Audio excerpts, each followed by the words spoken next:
Amen. Amen, amen. Nous ouvrons nos Bibles dans le livre de Jean. Jean,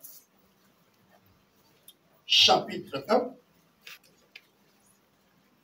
Vous connaissez, non? Vous avez déjà le verset? Vous n'avez pas? Jean 1. Le verset 12 et 13. Ça, là, ça devait bien être. Dès que j'ai dit seulement Jean, vous pourrez dire Jean.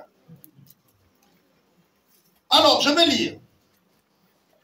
Mais à tous ceux qui l'ont reçu, à ceux qui croient en son nom, elle a donné le pouvoir de devenir enfants de Dieu, lesquels sont nés, non du sang, ni de la chair, ni de la volonté plutôt de la chair, ni de la volonté d'un homme, mais de Dieu.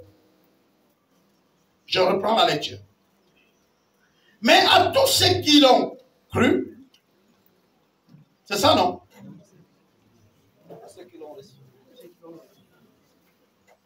À ceux qui l'ont reçu, à ceux qui ont cru en son nom, elle a donné le pouvoir de devenir enfants de Dieu, lesquels sont nés, non du sang, ni de la volonté de la chair, ni de la volonté d'un homme, mais de Dieu. Seigneur, nous voulons te dire merci encore pour ta parole. Nous prions que toi seul, le véritable Dieu, nous aide à garder ta parole, à la pratiquer et à agir selon elle. Au nom de Jésus, Amen. Voyez-vous, il y a beaucoup de débats et il y a beaucoup de courants d'enseignement. Mais j'ai envie de nous dire qu'il faut qu'on fasse très attention. La parole de Dieu ne fait pas beaucoup de débats là-dessus. Mais il nous présente beaucoup de passages bibliques qui nous montrent qu'en acceptant Christ, en croyant en lui, nous sommes devenus ses enfants. Car on ne peut pas appartenir à un royaume ou encore à un peuple, à un groupe de personnes sans la conversion. Je vais m'expliquer. Quand on parle par exemple que vous êtes Humbu ou vous êtes Kalingi, vous êtes un être humain, mais né dans le groupe Kalingi. Vous êtes né dans le peuple Kalingi. Si vous n'êtes pas né dans le groupe Kalingi, il faut qu'un Kalingi vous adopte. Je ne sais pas si ça se comprend. Donc, si le père adoptif ou la mère qui vous a adopté là, quand elle vous adopte, vous prenez son ethnie. Celui qui vous a adopté, s'il est Obama, vous devenez quoi? Obama. Bon, je sais qu'il y a un phénomène spécial au Gabon. Beaucoup ont adopté, mais beaucoup n'ont pas pris, n'ont même pas cherché à parler les langues de leur famille adoptive. C'est un phénomène. Ça, c'est un peu spécial au Gabon. Mais un peu de partout, quand les Français vous adoptent, vous parlez français. Si c'est les Italiens, vous faites un effort. C'est pourquoi vous avez vu que dans les nouvelles dispositions de la loi au Gabon, où on dit maintenant d'ici là, il faudrait parler au moins une langue nationale pour s'attendre à avoir certaines responsabilités. Pourquoi on n'exclut pas qu'il y aura l'adoption, mais maintenant on exige que tu parles au moins un peu la langue de la famille qui t'adopte pour montrer quand même que tu es de cette famille. Pourquoi? Mais parce que quand vous ne parlez pas, vous êtes un phénomène. Le mot que les autres utilisent, c'est extraterrestre, les autres c'est mongol, mais j'ai envie de dire, vous êtes, vous me pardonnez de l'expression, mais vous êtes un monstre. Vous allez me comprendre.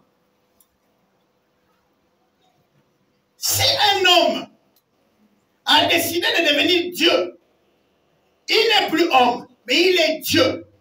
Dieu lui donne la nature de Dieu, il devient Dieu, même quand son être est encore dans le corps humain. Malheureusement, nous nous retrouvons avec des gens qui sont à moitié Dieu et à moitié homme. Or, c'est ce genre d'homme que Dieu ne fait pas.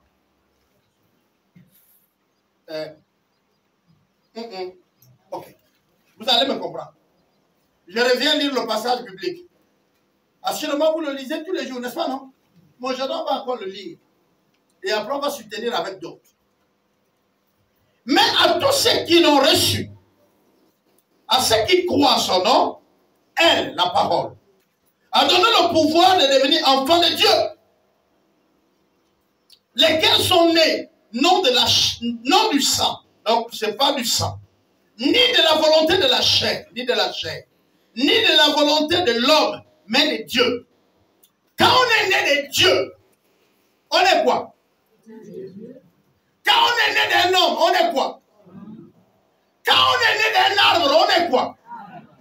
Mais il y en a que seulement chez nous, les chrétiens, où on est né de Dieu, mais on n'est pas Dieu. On est né de Dieu, mais les choses du pays de Dieu ne nous intéressent pas. C'est pourquoi je vous ai dit qu'au Gabon, il y a des phénomènes difficiles. On prend la nationalité,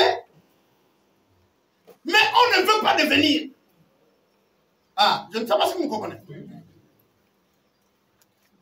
Nous-mêmes, volontairement, nous avons dit, Seigneur, je te reçois. C'est toi-même. Je te ouvre mon cœur. Désormais, tu es mon Père. Moi, je suis ton enfant. Dieu dit Amen. La Bible dit que le ciel s'élève, n'est-ce pas? Et quand tu te lèves après ça, tu vas voir les autres pour dire, moi, je ne veux pas appartenir à ça. J'ai seulement fait ça pour tromper Dieu. Oui, on le dit à Dieu par notre comportement. On le dit à Dieu de notre manière de vivre. Je vais ouvrir une parenthèse. J'ai entendu, moi je vais beaucoup sur les médias, j'ai entendu les gens dire, ce dernier temps on ne doit plus payer la dîme. Permettez-moi. Ce dernier temps on ne doit plus payer la dîme. C'est révolu. Et tout le reste. S'il vous plaît, si vous étiez quelque part, là on vous faisait pression de la dîme, nettoyez-vous. Ici on ne fait pression à personne pour sa dîme. La dîme ne regarde que toi et Dieu. Tu la payes, les résultats qui sont à l'intérieur, ça t'engage. Tu ne la payes pas, les résultats qui sont à l'intérieur, ça t'engage. Qui est bénéficiaire de ta dîme si ce n'est toi-même? Si tu comprends le principe qui est attaché derrière la dîme, tu vas manger le fruit, toi et ta famille. Moi, je ne serai pas dedans. Si je t'encourage, c'est pour ton bien. Et c'est ma responsabilité en tant que leader de vous l'enseigner dessus. Pourquoi? Parce que la bénédiction qui est attachée derrière la dîme n'est pas seulement pour celui qui donne. On dit à des générations après. Et on dit les nations viendront prêter chez eux. Ça veut dire quoi? Toi-même tu as investi pour que tes enfants ne manquent de rien. Les enfants de tes enfants ne manquent de rien. Est-ce que vous comprenez? Donc si tu veux payer ou tu ne payes pas, le problème. La preuve c'est qu'il y a beaucoup d'entre nous qui ne construisent même pas les maisons dans l'objectif que leurs enfants ne puissent pas hériter. C'est un comportement africain. Quand on a un poste, on gaspille tout l'argent parce qu'on ne veut pas. Si on te dit construire la route, tu dis je construis la route, ils vont rouler. Comme si c'était ton argent. C'est pourquoi je vous ai dit, en Afrique, ne cherchez pas les choses de blancs. Ce n'est pas les blancs qui sont nos problèmes. C'est le blanc qui vous a dit que quand vous coupez l'herbe, quand vous êtes au bord de la route, vous jetez l'herbe sur la route. C'est le blanc qui vous a dit que quand vous construisez la maison et que vous vous lavez, vous mettez le tuyau vers la route. C'est le blanc. C'est le blanc qui vous a dit faites la poubelle derrière votre maison. C'est le blanc qui a dit ne coupez pas l'herbe. C'est le blanc. C'est les partis au pouvoir qui vous ont interdit de planter. Tu es paresseux de nature, mais comme il faut trouver quelqu'un, tu lui mets ça au dos.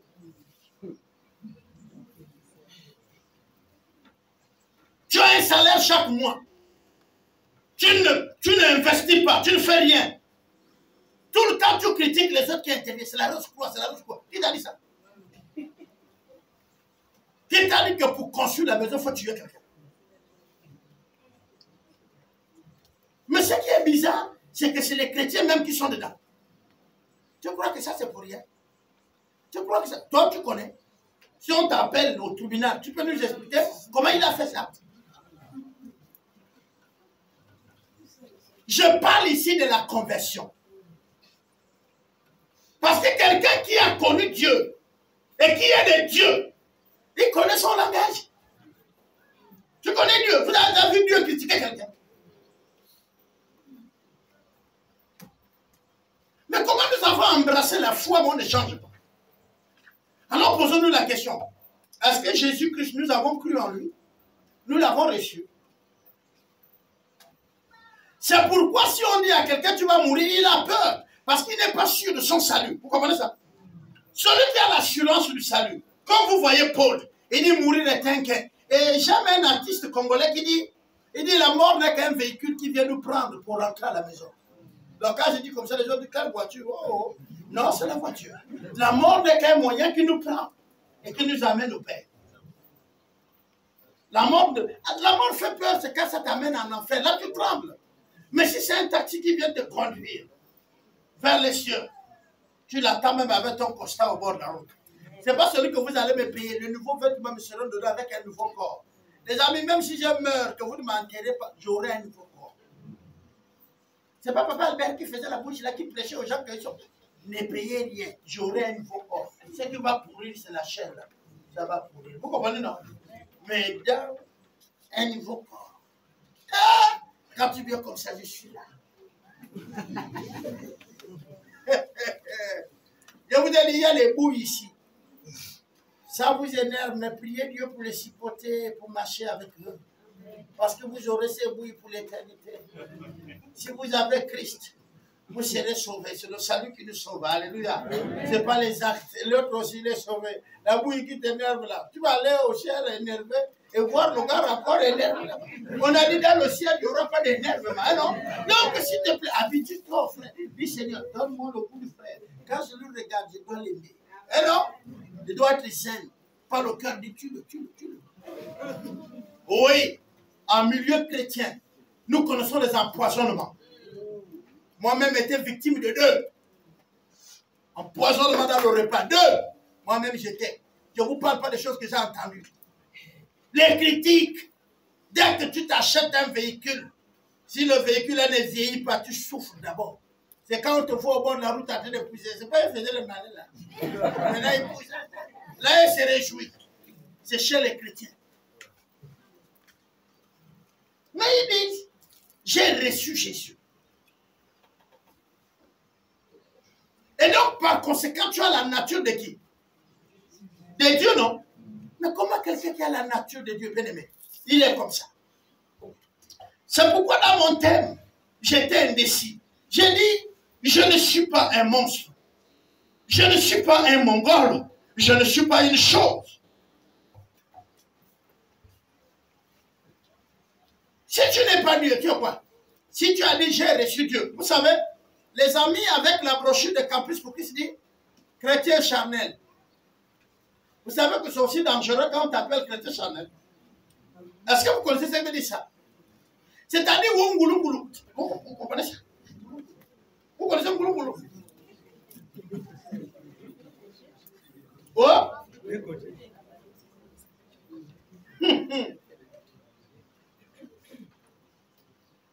Tu es là-bas, tu es là-bas. Tu es au milieu, finalement tu n'es rien.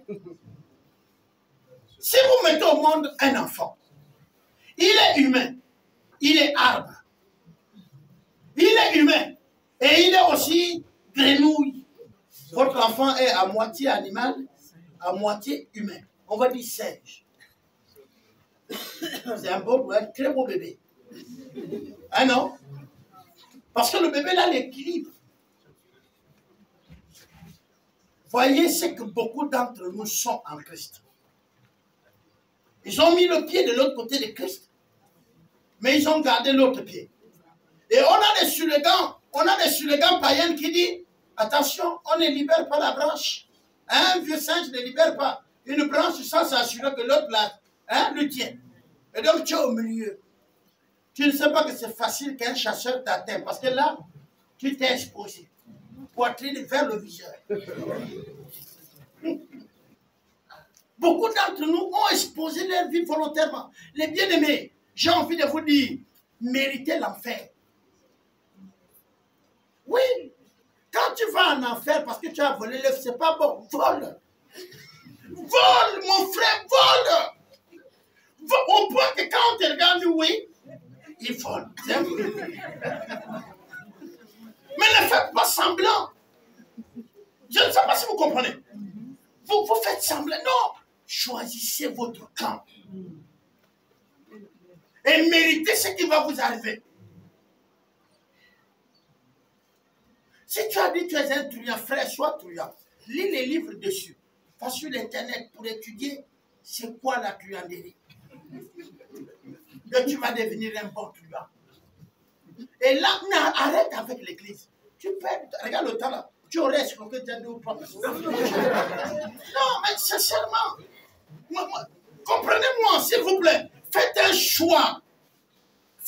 choix. Au lieu de faire semblant d'être tout, à la fin, tu n'as rien. Si tu veux servir le diable, serre-le bien. Le sida te finit et puis c'est bon. Ou alors, un bon matin, un chasseur te fout les cartouches dehors, c'est bon. Vous me comprenez là?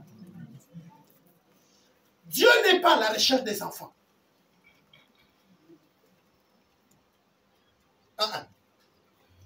Il dit, il y a encore beaucoup de sauvés. Est-ce que vous comprenez la phrase là? Je vous envoie vers la maison de ceux d'Israël. Ça veut dire que les sauvés savent qu'ils sont sauvés. Et les sauvés connaissent qu'ils sont des sauvés. Il dit, mes brebis entendent. Et il me suit. Toi qui n'entends pas la voix, arrête. S'il te plaît, fais ton métier. Arrête. Je me rappelle toujours d'un vieux panneau de Franceville. C'est celui qui est à la corniche. Quand vous montez, on écrit là sociaux. Sociaux, là, vous montrez des années. Il dit, sociaux, c'est pas là. Mvengue aussi, hein, non? Est-ce que le panneau là était déjà sociaux? Le panneau là était déjà en Mvengue. Il était déjà à Mwanda. Mais il montre la route. Beaucoup d'entre nous risquaient d'être ça. Nous invitons les gens à venir à l'église. Nous leur parlons du Seigneur. Mais est-ce qu'on connaît le Seigneur? Ou nous sommes des panneaux de signalisation? Il y a un problème. Il y a vraiment un problème grave. Soyons frères nous-mêmes. Et le pasteur, comme me disait, il dit Albert, souvent je demande aux gens de s'enfermer dans leur maison seuls. Ou d'aller en brousse. Ils s'arrêtent seuls sur un arbre et ils se posent la question qui je suis. Et ils déterminent ce qu'il doit devenir. Prenez un temps vous-même. Vous ne voyez pas que ne pas vivre la vie chrétienne et vivre la vie chrétienne, ça veut dire les deux vous fatiguent. Tu veux satisfaire la vie païenne, tu veux aussi satisfaire, c'est beaucoup de boulot. Choisis un. Choisis un, la vie va être simple pour toi. Si c'est le vol, je t'assure, vol. Parce que tu dois apprendre comment on zippe les cartouches, comment on barre les machettes, comment, tout ça. Les malédictions, comment on les enlève, tout. Parce que le voleur, quand il t'a volé, tu viens à la maison, tu dis, Maka. Tu sais ce que tu viens de faire. N'est-ce pas, non? Lequel des hommes, en effet, connaît les choses des hommes, si ce n'est l'esprit de Dieu, de l'homme, qui est en lui? De même, personne ne connaît les choses de Dieu, si ce n'est l'esprit de Dieu. Je suis dans 1 Corinthiens au chapitre 2, le verset 11. 1 Corinthiens, chapitre 2, le verset 11. Lequel des hommes, en effet, connaît les choses des hommes, si ce n'est l'esprit de l'homme qui est en lui?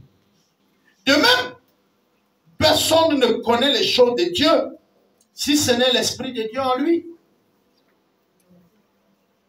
Si ce n'est l'esprit de Dieu en lui, comment vous allez connaître les choses des hommes si vous n'êtes pas homme? 1 Corinthiens 2. Le verset 11. 1 Corinthiens 2, le verset 11. Comment on peut connaître que ces choses que nous sommes en train de faire sont des choses que les humains font si vous n'êtes pas un humain? Si vous n'êtes pas un homme, comment vous allez connaître que ça c'est des choses des hommes? Si l'esprit de Dieu n'est pas en vous, comment vous allez reconnaître les choses de Dieu? Le véritable problème de notre vie aujourd'hui, c'est qu'on s'aime nous-mêmes. On dit qu'on est enfant de Dieu, mais en réalité, vous connaissez l'esprit qui vous anime. Vous connaissez? Parce qu'on dit que ceux qui connaissent les choses de l'homme, ils sont hommes. Les autres disent l'homme animal. Bon, c'est fort hein, quand on parle comme ça. Mais moi, je n'ai pas envie de dire les hommes animaux. j'ai envie de dire l'homme. Parce que l'homme, dans sa nature, quand il ne connaît pas Dieu, il est homme. Il est homme sans Dieu. Sa vie ne diffère pas de la vie du sanglier, du buffle. Si vous voyez quelqu'un des problèmes de salir, je vous dis les chrétiens authentiques là, les vrais qui craignent Dieu, ils nettoient sa cour, sa maison est propre. Vous savez ça? Est-ce que vous savez ça? Est-ce que vous savez ça? Il lave ses enfants.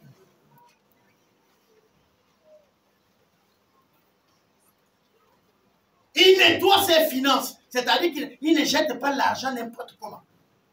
Parfois vous dites, il est dur, hein? Il est dur. C'est pas qu'il est dur. Il connaît déjà ce qui est important. Il ne vit plus pour satisfaire les gens. Il vit pour satisfaire Dieu. Donc quand il te donne son argent, c'est qu'il a mesuré. Je parle de quelqu'un qui connaît le Seigneur. Parfois même les gens les qualifient, lui là il vit comme le blanc, c'est faux. La Bible dit que là où il y a l'Esprit du Seigneur, il y a la liberté. Vous connaissez ça, non? Et le cantique dit, là où il y a l'Esprit du Seigneur, là où il y a l'Esprit du Seigneur, c'est la liberté, c'est la vie, c'est la liberté de l'Esprit. Nous l'avons vraiment reçu. Ça, c'était nos cantiques quand on se convertit. Et là, on sautait comme ça. Hein? C'est pas là où on est maintenant, bientôt là. On était encore loin. Loin dans notre jeunesse. Et on chantait ces cantiques. Et on avait bien d'autres cantiques. Celui que vous aimez bien. Hein? Il nous fait marcher dans les lieux élevés. Le Seigneur est ma force. Alléluia. Alléluia. Alléluia, Jésus. Il est le roi des rois. On a beaucoup de cantiques qui parlent de notre cœur. Nous chantons pour vénérer Dieu. Nous chantons pour élever Dieu. Je dis, nous sommes chantres de Dieu. Et je disais à l'autre, j'aurai l'occasion de discuter avec les chantres. J'aurai l'occasion d'enseigner les chants devant vous. Si j'enseigne certains principes, vous allez crier « Amen » comme pour les attaquer. Nous, on va d'abord se retrouver entre nous. Pourquoi? Parce que quand on est qualifié chante de l'Éternel, on chante pour la gloire de Dieu. On dit ce que Dieu est. Est-ce que vous comprenez? Ce n'est pas pour faire plaisir à vous là. Ce n'est pas pour vous. Que leur voix est comment? Ils ne sont pas mis à part pour vous. Oh, aujourd'hui, la sœur, tu n'as pas bien chanté. Attends, elle chante pour toi. Est-ce que son maître est content? Est-ce que son chant venait de tout cœur pour son maître? Si le maître est content, c'est bon. Toi, tu as quoi y voir? Toi, tu as fait ce que le maître te demande de faire. Il y a certains d'entre vous, il a demandé de balayer le temple. Là. Vous n'êtes pas venus, vous jouez aux grandes dames, aux grands hommes. Vous pensez, mais les hommes ne balayent pas le temple. Eh non. D'autres sont appelés ici à faire la sécurité. Depuis là, vous êtes assis. Les autres ont prié pour les gens. Vous êtes là, vous avez les dons. Mais c'est les chantres que tu dis aujourd'hui, ça n'était passé pour toi. Un chante pour Dieu. Toi, tu étais. Tu connais même ton don. Tu te cherches. Électron libre dans l'église. Tu ne connais pas tout. Tu ne connais pas là où tu dois être. Il faut prier Dieu, Seigneur, quelle est ma place? Parce que quand on devient libre aussi, ce n'est pas bon. Ta place, c'est où? Dans le corps, chacun a une place. Je vous ai parlé de monstres. C'est les enfants nés avec les places qui ne sont pas à leur place. L'œil au pied. Le nez au dos. Monstre. C'est pas que vous n'êtes pas tentés. Il y a parmi vous ceux qui font peur même aux démons. C'est-à-dire le démon regarde, je suis vilain, mais là. Parce que, oh mais c'est pas, non, c'est la vérité. Vous êtes quoi?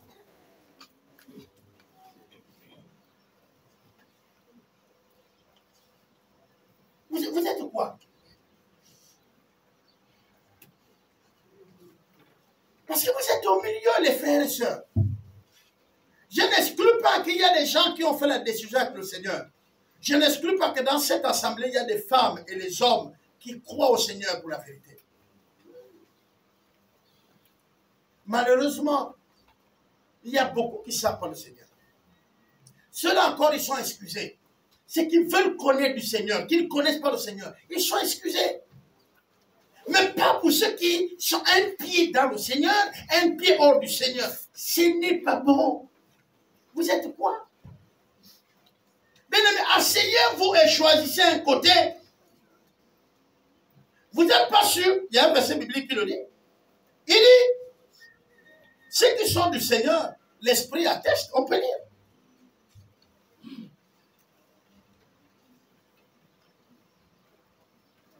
1 Corinthiens, c'est ça, non? C'est Romains. Romains 8. Le verset 16 et le 17. Nous sommes dans le livre de Romains. Romains 8. Le verset 16 et 17. Je vais lire. L'Esprit lui-même rend témoignage à mon esprit. C'est ça? À notre esprit. Que nous sommes enfants de Dieu. L'Esprit lui-même rend témoignage à notre esprit que nous sommes enfants de Dieu. Le 17. Or, si nous sommes enfants, nous sommes aussi héritiers. Héritiers de Dieu et co-héritiers de Christ. Si toutefois nous souffrons avec lui, afin d'être glorifiés avec lui. Amen, amen. Co-héritiers de Christ. Nous souffrons avec lui, mais nous aurons aussi part de sa gloire. On est d'accord? Donc si nous avons aujourd'hui sur cette terre une part de souffrance, c'est comme dire que c'est la souffrance que Christ a connue. Quelle est la souffrance que Christ a connue? Être mal compris. Être mal jugé.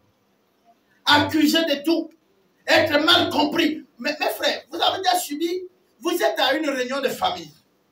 On parle de la réunion, on dit non, on va se retrouver, on va réfléchir pour la famille. Et puis quelqu'un vient et dit oui, on va cotiser pour payer un peu de la nourriture, du vin, hein, quand on va se retrouver avec nos frères. Tu dis non, nous réfléchissons de la famille. L'argent qu'on veut cotiser pour manger là, on peut mettre ça à côté. On lance un projet d'une affaire qui peut soutenir par exemple les enfants de la famille qui apprennent. Vous allez voir comment ils vont crier sur vous. Hein? Vous allez voir. Ils vont dire, mais on se retrouve. D'abord, il dit quoi? D'abord, tu n'es pas le nez ici. Et même si tu étais le néogramme, c'est dépassé ce que tu dis. Vous comprenez? Parce que personne ne veut mettre de l'argent pour se développer. Vous allez au sens, on va vous contredire, pas parce que tout simplement, ce que vous dites est mauvais, mais parce que vous avez Christ. Vous serez mal jugé, mal compris. Le Seigneur Jésus a dit, homme des douleurs, habitué à la souffrance. Ce n'est pas les Jésus populaires que vous connaissez aujourd'hui, qui sont acclamés dans les télévisions, dans les réseaux sociaux. Ce n'est pas le Jésus-là. Le Jésus n'était pas acclamé. Il y avait des villes entières, les contrées entières qui lui disaient, non, retourne là où tu viens. Vous savez, vous avez l'histoire de Jésus qui va de l'autre côté de la mer. Et là, il trouve une famille, une personne fou dans les tombes. Il prie pour lui, le fou est sauvé. N'est-ce pas? Et les cochons vont au fleuve. Mais quand les populations viennent, ils ne sont pas émerveillés du miracle qu'il a fait. Le miracle ne leur dit rien. C'est celui qui a eu le miracle là, qui dit, je vais partir avec toi. Il a dit, reste ici. Reste et parle ce que j'ai fait pour toi. Mais ils ont demandé à Jésus de ne pas rentrer dans leur terre. Qu'est-ce qui s'est passé? C'est-à-dire que c'est des fleuves ou des lacs. On parle des lacs. Il va d'une rive à l'autre. Et quand il opère le miracle, il lui dit, tu t'arrêtes là. Tu ne rentres plus dans nos terres. Donc retourne là où tu viens. Ce n'est pas le Jésus où il arrive, on annonce à la télé, vous tous au stade. Ça c'est vos Jésus maintenant. Vos Jésus où vous imprimez les t-shirts avant qu'il vienne. Jésus dit, j'ai vu le Père faire ce que je fais. C'est-à-dire que c'est lui-même qui trouve son argent, qui va vers un pays parce que Dieu lui appelle dans le pays. Ce n'est pas qu'on fait les banderoles, on s'entend avec les autres pour dire j'arrive. Ce n'est pas Jésus là. Jésus qui dit les boiteux allaient au stade m'attendre. Jésus il marchait et dans les rues, il y avait des boiteux. Ceux qui nous croisaient, il les guérissait. Parce qu'il dit, je ne fais rien de ce que j'ai vu le Père faire. Jésus avait une intimité. Mais c'est nous qui parlons, une intimité. C'est-à-dire qu'il priait, Dieu lui précède. Dieu lui a déjà dit, écoute, moi je suis à Bongoville. Donc le matin, il ne fait pas le culte ici. Il va à Bongoville. Parce que Dieu a déjà dit, j'ai des enfants là-bas à sauver. Mais votre Jésus, où vous vous asseyez, vous écrivez sur les carrés.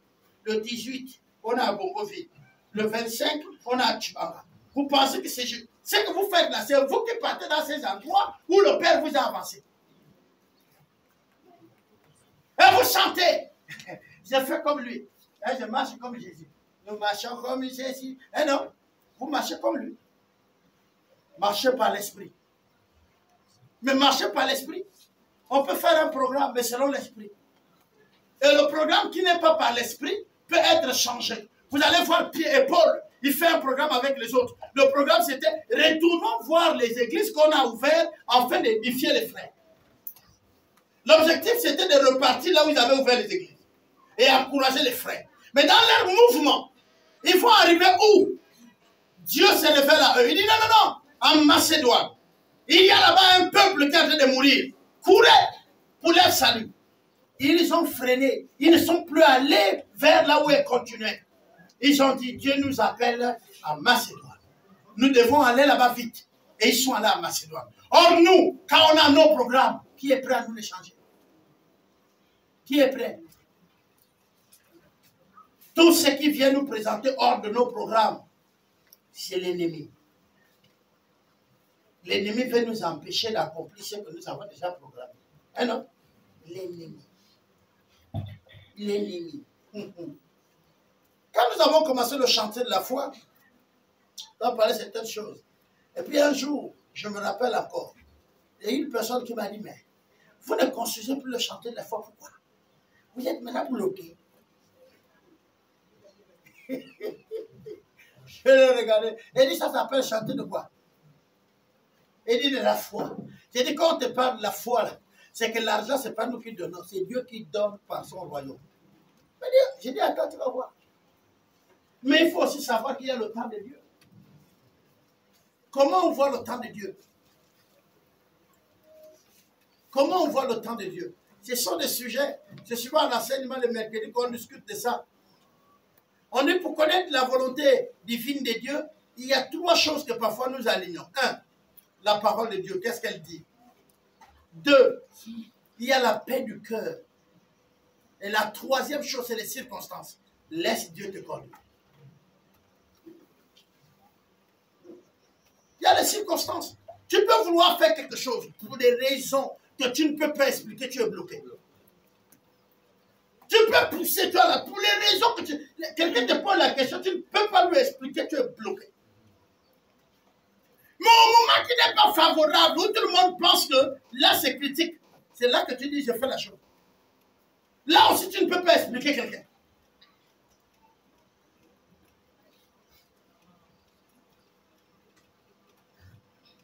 Chaque matin, quand nous nous retrouvons ici le dimanche, nous venons à une célébration. Nous venons dire à notre Père merci. Parce que la vie chrétienne, ce n'est pas le dimanche qu'on la vit. C'est tous les jours dans nos maisons. Dans nos relations au quotidien avec ceux qui sont avec nous. Comment nous on vit ça? Ton voisin peut témoigner que tu es chrétien ou chrétien. Ou comment on t'appelle au quartier. C'est de ça qu'il s'agit là. C'est pourquoi je dis, si vous êtes mauvais, restez mauvais. Ne priez pas. Parce que vous empêchez les autres de venir à l'église. Faites votre choix. Vous-même, quand tu n'es pas... Écoutez, nous tous nous sommes là, non? Regardez d'abord les autres à côté de vous. C'est des humains, non? Si un serpent le mettait au banc après là, on mettait un serpent à côté de toi. Tu vas t'asseoir le matin là. D'autres, les femmes, les 1000 pattes à côté de vous. Vous êtes prêts? Vous les margouillards. Vous allez sauter, n'est-ce pas? Et pourtant, vous ne comprenez pas ce qui se passe. Votre vie est quoi? C'est la grande question que je pose. Vous êtes quoi? Vous êtes humain ou vous êtes Dieu? Parce que vous ne pouvez pas être humain et Dieu. Je vais expliquer. Si nous sommes convertis, nous sommes quoi? Vous avez peur de parler maintenant.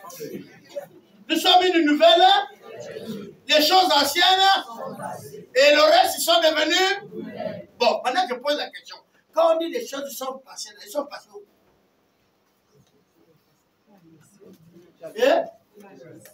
Qu'est-ce que veut dire les choses sont passées? Alors c'est doucement. C'est-à-dire que quand je volais, je ne vole plus. Et la colère passe. Si j'avais des rancœurs, j'ai oublié ça. Si j'avais des problèmes pour pardonner, je m'efforce à pardonner. Je prends la nature qui m'est offerte. Par qui? Par la parole de Dieu. Qui est Dieu? Quand on dit, elle vous a donné, elle qui? La parole. La parole, c'est Dieu.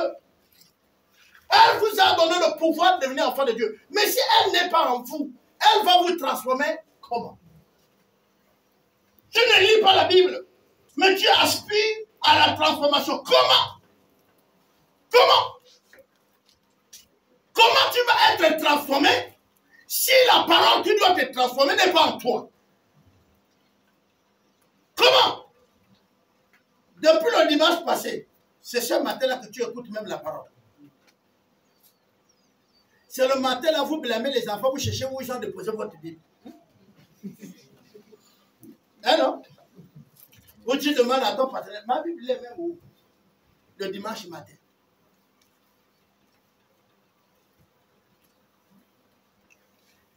Vous voulez une transformation. Nous allons parler d'un produit qui transforme, l'eau de Javel. Un produit qui transforme, le savon. Parce que quelle que soit la dimension de ta saleté, dès que tu poses le savon, tu deviens propre. On est d'accord, non? Ok. Maintenant, est-ce que nous pouvons devenir propres sans le savon? Hein? Est-ce qu'on peut désinfecter notre maison sans l'eau de Javel? Mais pourquoi alors vous voulez vivre une vie chrétienne sans Christ, sans sa parole?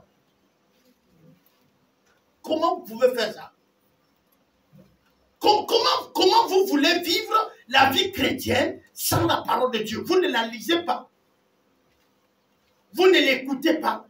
Mais vous voulez les transformations. Comment? Expliquez-moi un peu. C'est là où je dis, on est terrible. Et je peux vous coller ça avec l'Afrique. Nous les Noirs. On veut vivre le développement, mais en détruisant tout.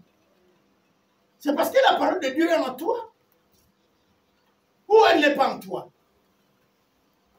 Parce que je parie que si la parole de Dieu est en toi, tu vas creuser la fosse. Tu ne vas pas faire ça.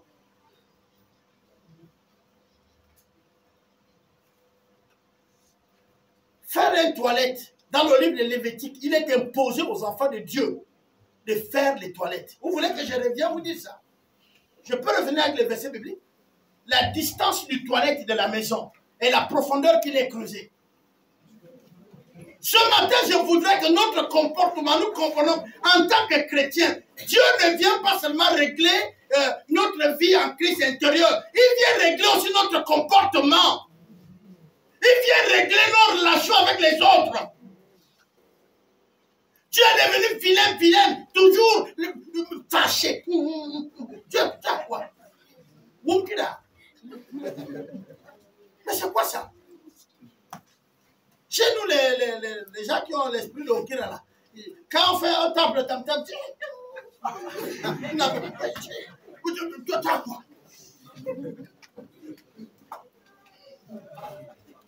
Et dans nos églises, parfois, parce qu'il a l'esprit, c'est l'esprit, c'est pas l'esprit, c'est Okira. Ils ne sont pas convertis. Vous dites, oh non, il y a l'esprit qui le sait. Vous voyez le mauvais esprit Okira. Nous avons un problème. Un chrétien ou une chrétienne qui ne dit pas bonjour à son voisinage, qui estime qu'il a atteint ou elle a un certain niveau où il n'est plus avec. On a des problèmes. Je vous assure qu'on a des problèmes. On a des problèmes. Et Jésus pouvait dire à cela, il dit non seulement vous ne voulez pas rentrer, Mais vous empêchez aux autres d'entrer. Votre comportement est un blocus à la conversion de beaucoup qui te regardent. Combien d'années dans ton quartier, tout le monde sait que tu es chrétien. Tu prends le sac chaque matin. Tu vas d'un point à un autre. Tu chantes les louanges. Et même là encore, allons-y, tu mets le volume. Tu ne sais pas que ça dérange les autres parce que c'est la louange.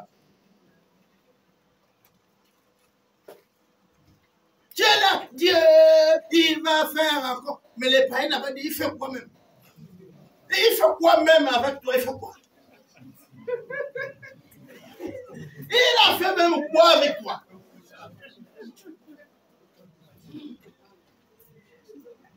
Il guérit les malades, ressuscite les morts. Tu as un véhicule, quand tu te déranges la nuit, amène-nous à l'hôpital. Tu dis non. Ma voiture n'est pas là pour vous amener, vous emmerder.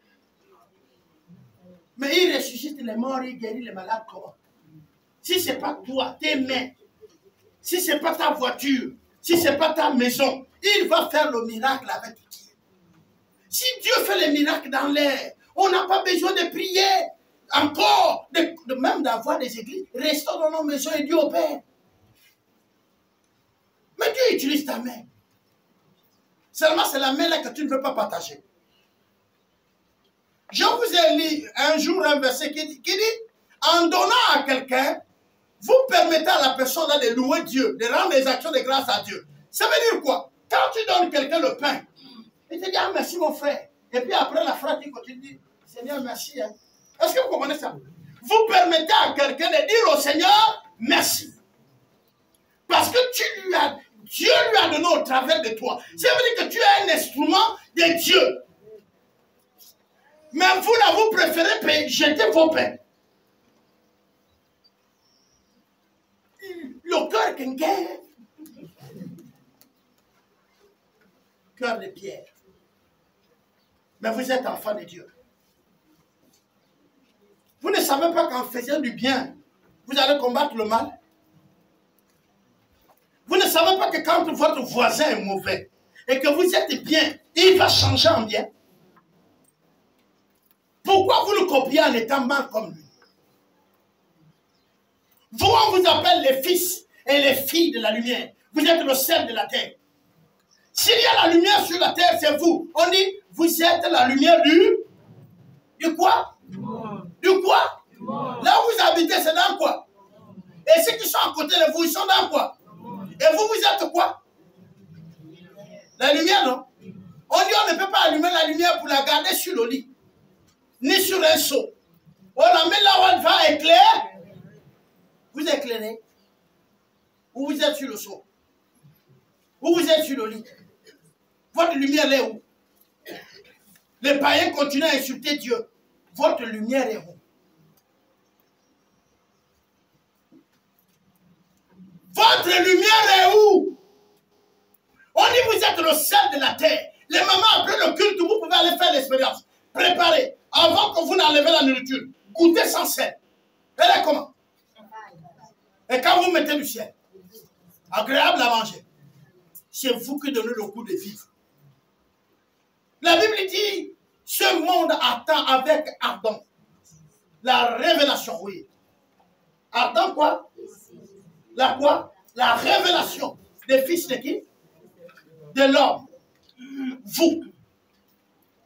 Pendant qu'on entend votre révélation, pendant qu'on entend votre lumière, pendant qu'on entend que le sel vient assaisonner la vie, c'est vous qui détruisez tout. C'est vous. Regardez nos églises. C'est dans nos églises qu'on localise les sorciers de nos familles. Celui qui va venir localiser ici, il faut qu'il me localise. Mais si tu localises le parent de quelqu'un sans me localiser, j'étais déjà abattu depuis. Donc commence par moi.